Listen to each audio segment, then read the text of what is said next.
Risk-Based Authentication with Cisco Duo. What is risk-based authentication? You may have heard of risk-based authentication, abbreviated as RBA. Now, this is a new feature from Cisco Duo that is available as of January 2023. And RBA is essentially a way of being able to look at a number of signals during a authentication attempt from a user to determine whether a more secure or step up authentication needs to be issued. Now, when we talk about the authentication, we're looking at the secondary factor authentication here. So when a user has completed their primary authentication, so the username and password, and the application is protected with Cisco Duo. With risk-based authentication, we're essentially going to look at a number of signals and determine whether or not there is a risk or a risk that's been introduced into a particular authentication request. And if there is, then we will look to perform what we call step-up authentication, which is essentially looking at ways to issue or have the user use a more secure form of authentication or secondary authentication before being able to access the application. And we'll take a look at exactly what that means as we kind of get into the demo a little bit later on. Now, risk-based authentication does have the ability to adaptively enforce more secure authentication methods, as I've just mentioned, if risk is introduced for a user. So once it's set within Cisco Duo, it adaptively enforces these policies and changes based on risk. Risk-based authentication should be a fundamental piece to any zero trust strategy because this helps to address push harassment attacks and push fatigue. So where you may have compromised user accounts and the malicious actor is trying to access a protected application, what you will tend to see is a user will send multiple requests to a legitimate user and have them basically get fatigued with the push notifications, and as a result, that legitimate user will sometimes accept that request, and then the malicious actor has then got access to the protected application. So with risk-based authentication, we're really helping to reduce those sort of attacks and push fatigue. Now, the great thing about risk-based authentication is that the end user experience is still as frictionless as possible, because that's what we really want to ensure that the user has. We don't want users to be impacted by additional security measures put in place, but only when risk is introduced into the situation, then we can increase that friction a little bit more when we need to. So if there's no risk introduced into an authentication flow, then the user can go about the day and authenticate as usual. And if we have remembered devices enabled, we can also ensure that the user doesn't have to sign in multiple times, maybe to applications that may be making use of single sign-on as well. Now, in addition to that, we can further enhance that user experience with another new feature called risk-based remembered devices.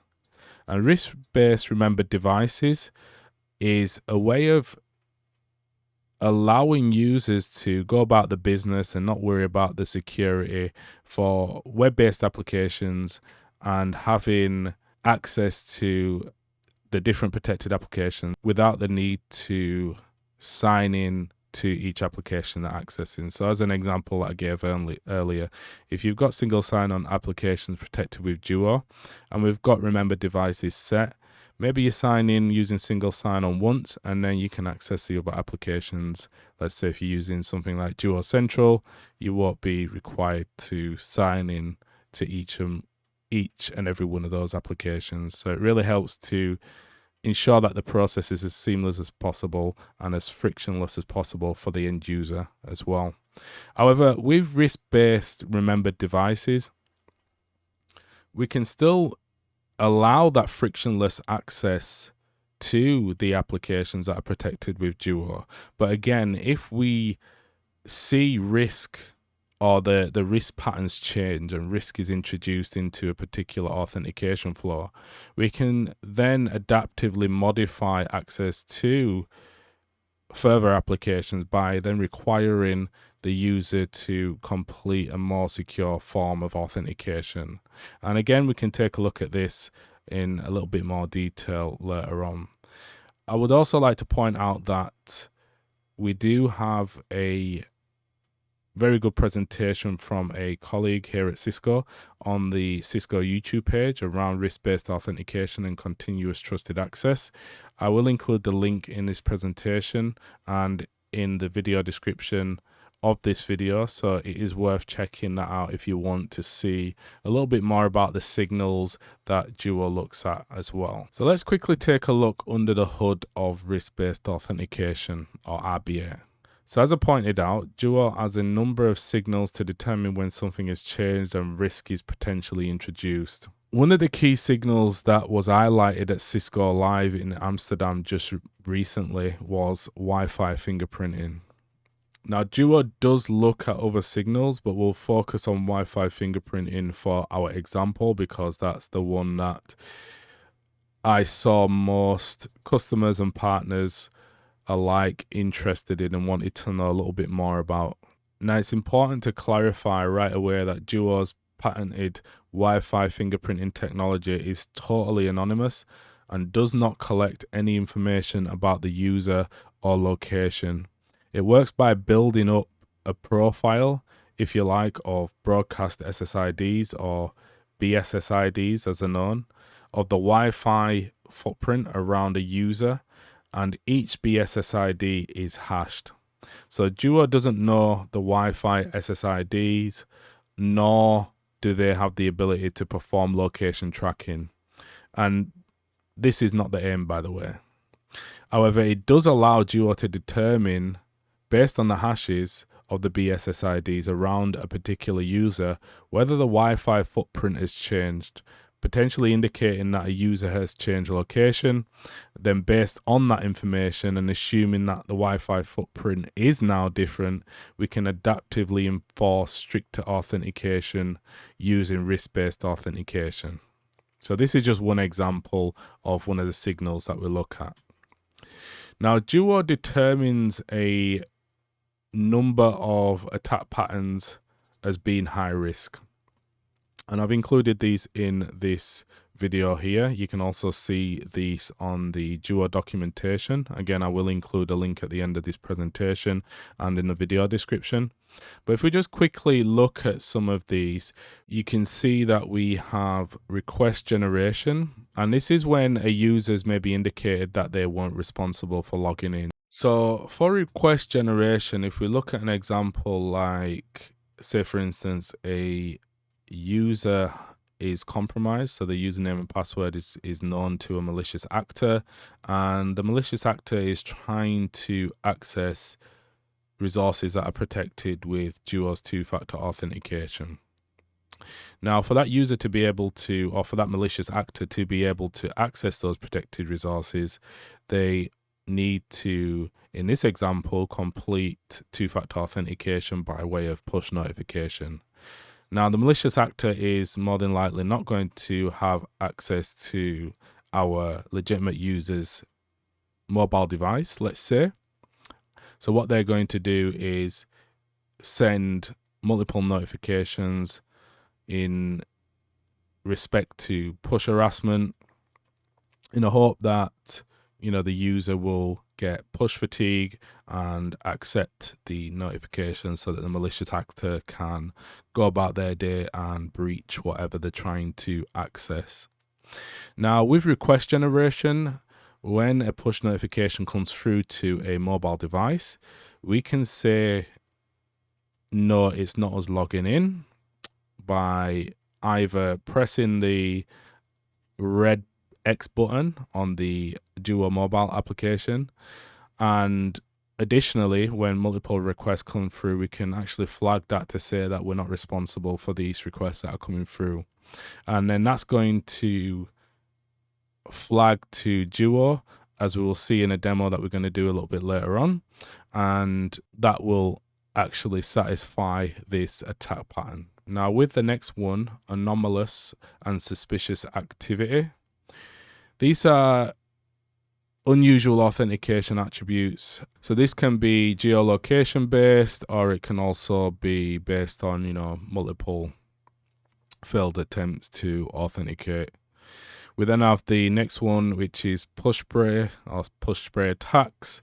And this attack pattern here pretty much goes without saying, but this is an example would be a malicious actor is trying to perform a push attack against multiple users. So let's say you have users within Duo that and multiple many of those users are compromised. The malicious actor is trying to push spray or trying to get access to many of these accounts by sending push notifications to multiple users that are in your environment. This would be considered to be an attack pattern. We then have the push harassment. So this is where, the adversary or the malicious actor is sending targeted push harassment attacks. So getting multiple push notifications. We then have the unrealistic travel. So this is where Duo really looks at location in the respect of if you've been working, say, from the UK, and then maybe a couple of hours later you're then across the other side of the world, then this could be considered a genuine attack or an attempt to access resources from a compromised account, and then Duo is going to kind of flag this, and as a result risk-based authentication will kick in there as well. And then lastly, country code mismatch. Again, this pretty much goes without saying, but this is where the authentication device and the access device, so when we say authentication device, this is going to be the device that's being used for authentication. And when we say access device, this is the device that's being used to access a protected application with Duo.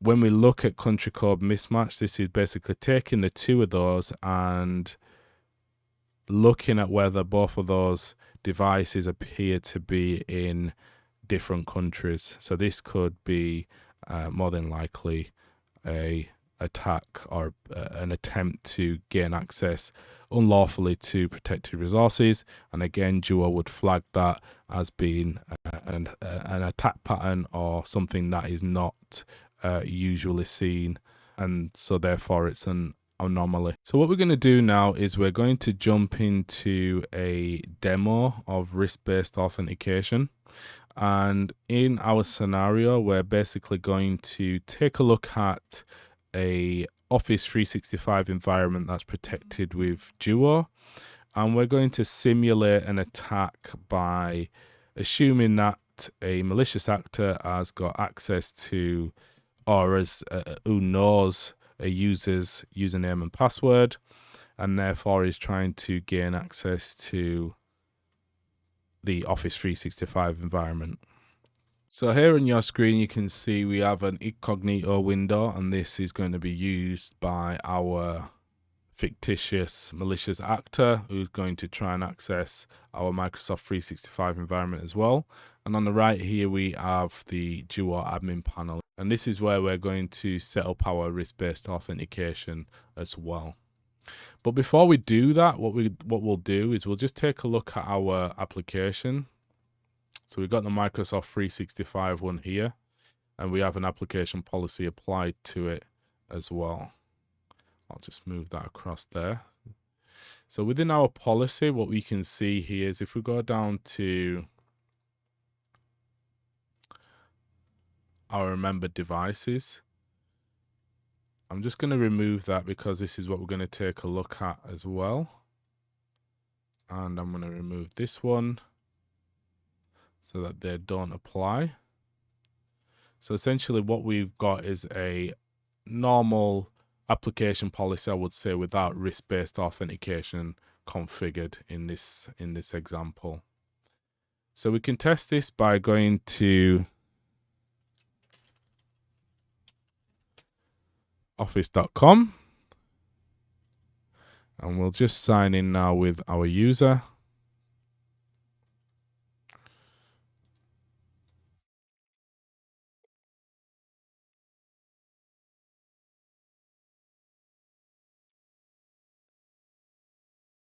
And you can see now that we're being redirected to Duo single sign-on.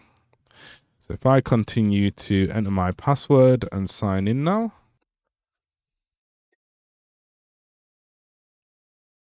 and as expected, you can see now that we have to complete our two-factor authentication. So if I just show you that here,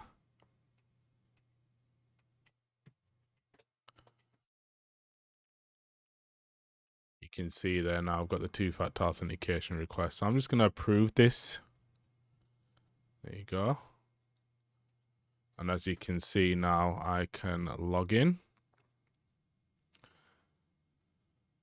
So that's a normal authentication flow. You'll put in your username, you'll put in your password, and then you'll have to complete two-factor authentication with Duo. That's all well and good.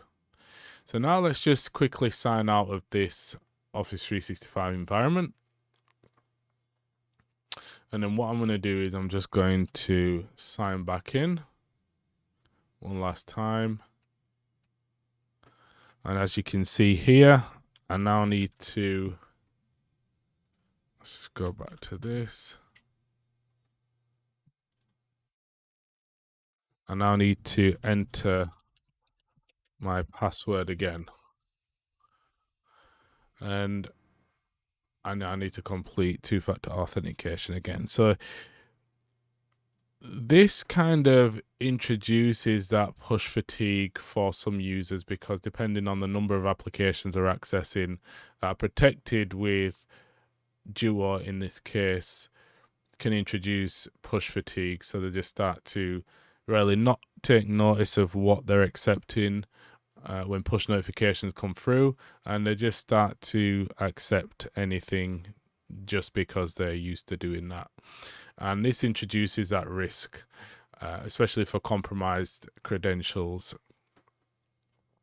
So what we want to do is we want to now introduce risk-based authentication. So we're now going to assume that somebody has compromised our username and password and is trying to get access to our Office 365 environment. So first of all, what we'll do is we'll edit our application policy here. And we want to go down to our risk-based factor selection. So there's a couple of things we're going to do here. We want to introduce risk-based authentication, but we also want to reduce that friction for the end user so that they don't have to continuously go through the same process of username and password and completing two-factor authentication throughout the day, every day, because as I said, that introduces that push fatigue. So we want to be able to allow our users to access our applications, but also in a secure manner, so that if risk is introduced, we say, well, no, let's take a step back here. You do need to complete a form of authentication again in cases where we're using remembered devices. So under this particular setting here, we're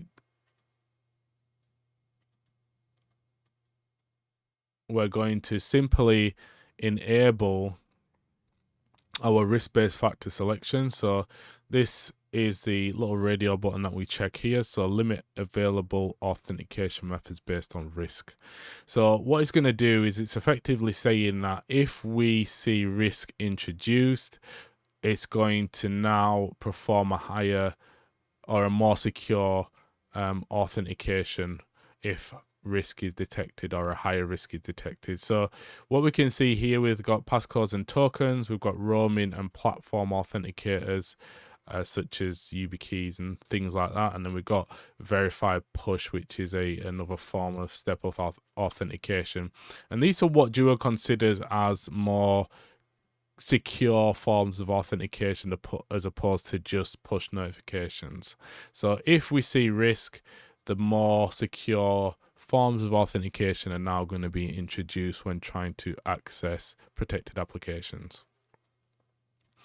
We can also, in the case of verified push, which is essentially just going to present some digits on the screen when trying to access protected applications, and you're going to have to put those digits in on your device to confirm that you not only just have that device, but you're also in front of the machine as well to be able to get those digits and enter those digits.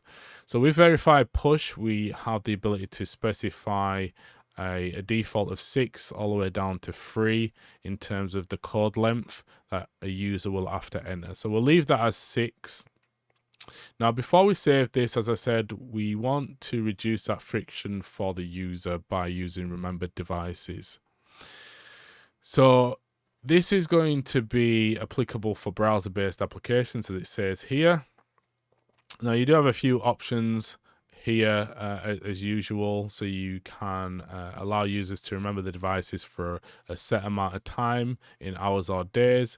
We can also say that we're going to remember devices for each and every application, or we're going to remember devices for specific applications.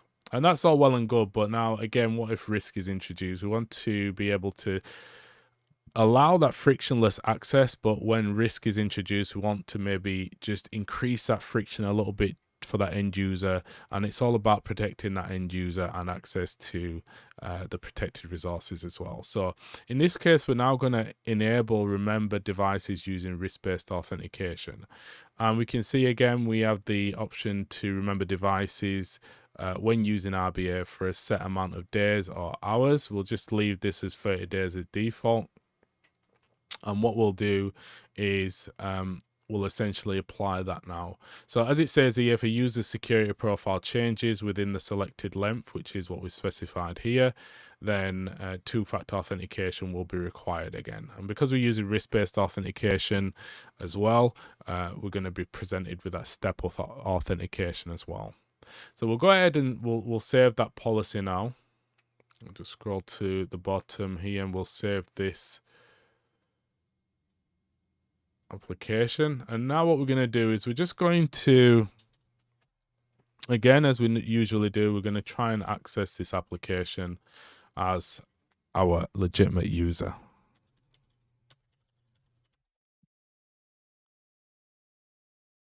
So as usual, username and password, and we have to complete two-factor authentication again. And you can see we've just got a push notification here as well. So I'll just quickly share that again with you so you can see that on the screen. So you can see there's a push notification. So we're just going to approve that there. And as you can see, we've got access now to the application. So again, that's the usual process. But now what happens if we sign out of the application and we decide, again, as a legitimate user, we decide that we want to access this application again. Let's see what the behavior looks like. So if we just try to sign in now, we can see now that we've just been redirected. We've not been asked for our username and password. We've not been asked to complete two-factor authentication, and we're straight in. So that means, you know, we've got remembered devices working as expected. There's no risk that's been introduced based on the signals that Duo knows about and based on the signals that Duo is looking at. So we have got rid of that friction there for the end user by not having them be required to complete two-factor authentication every time they want to re-log in.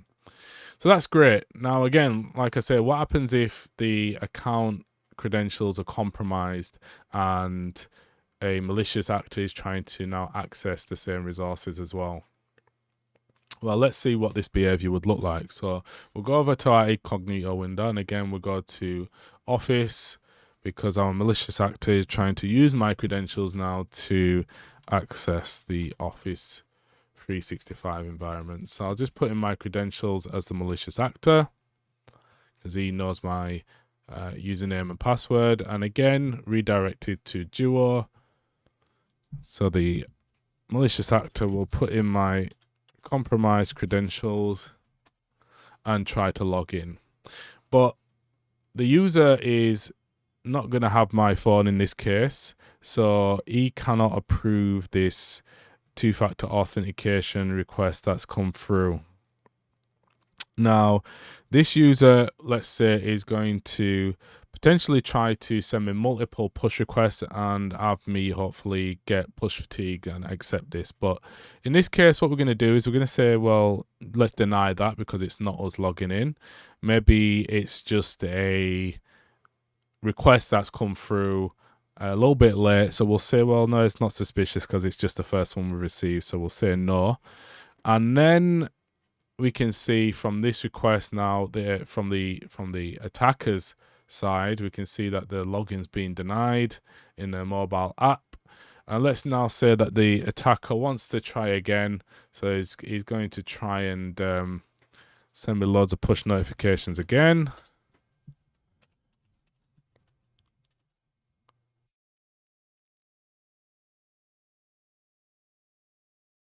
So the same process again. The user knows my credentials, and you can see he's trying to log in now. Didn't have to enter my password again. Remember, devices is enabled, but now this time we've received another one, and we're absolutely sure that it's not us and we shouldn't be receiving this.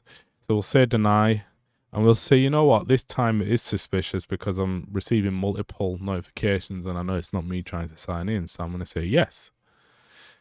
So now what you can see is that the administrators of Duo have also been notified, and on the attacker's side, we can see that this login now being reported as fraud. Okay, so we pretty sure that it's, you know, someone trying to access our account based on compromised credentials and what have you. Now, let's just say, for instance, we've looked into that, we've rectified the issue, and now as a usual, a normal user, we want to log back in. So we go back over here. We can see now this time we can't just log straight in as we were able to do before. And that's now suggesting that a signal has changed for my account, and therefore I need to go through the login process again. So I'll just enter my username and password, and let's see what happens this time.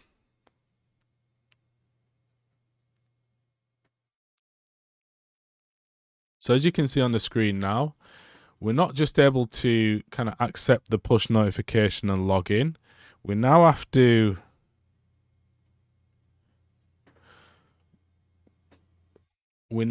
actually enter a code, a 6-digit code, to confirm that not only do we have the not only are we in front of the access device, but we also have the authentication device as well. So in this case, we're going to enter these credentials now, or these digits rather.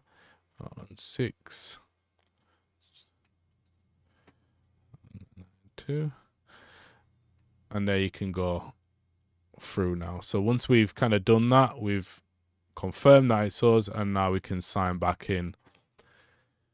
So that's all well and good. So that's risk-based authentication, and that's really looking at one of the attack patterns that Duo, that's kind of demonstrating what Duo sees as an attack pattern through request generation, I guess, and we'll probably cover some of the other ones as well that we spoke about.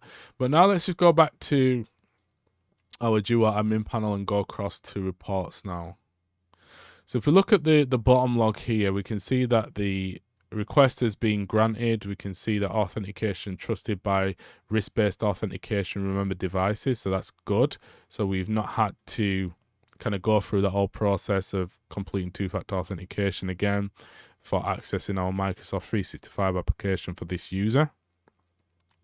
However, we can see now when our malicious user has tried to or attempted to access Office 365 with our credentials, we can see that it's been marked as user mistake because we didn't flag it as suspicious, but we did deny it. So that request has been denied and the user still, the malicious actor still didn't get access. But now you can see as well that the status has also changed. So the user is now considered as less trusted as well now. Now when that malicious actors tried to access the account again, we can see now this time it's not just being marked as user mistake, it's now marked as fraud. And again, you can see that our status or trust assessment for our user Kelvin is also moved to or remains as less trusted. So this means now when we want to log in as a legitimate user again, we can't just go through that process and skip the login process and with remembered devices and not have to complete two-factor authentication. Because we're now considered less trusted, we now have to complete a step-up authentication. And what you can see has happened here, we can see that we've had to complete verify push, which is a form of step-up two-factor authentication before we've got access to our application again. So let's just quickly sign out of this now. And if we go back to our Office again and we try to sign in again, you can see there that we've just got straight through again this time as well, because our risk should have changed back to normal. So if I just quickly refresh this screen, there you go. So you can see that because we verified with step-up authentication using verify push that we have the access device and where we also have the authentication device, we were able to kind of validate based on our trust that's kind of gone down, that it is actually us again. We can see that the trust assessment has now gone back to normal as well. So we now have the ability to continue our day with that frictionless access based on the policies that we've set within Duo as well. So that's just one example of how risk-based authentication can be used and how it helps to alleviate some of the risks that we see are now introduced when using multi-factor authentication solutions, and also with the new sort of attack patterns such as the push harassment and push fatigue that's now been introduced as a result as well.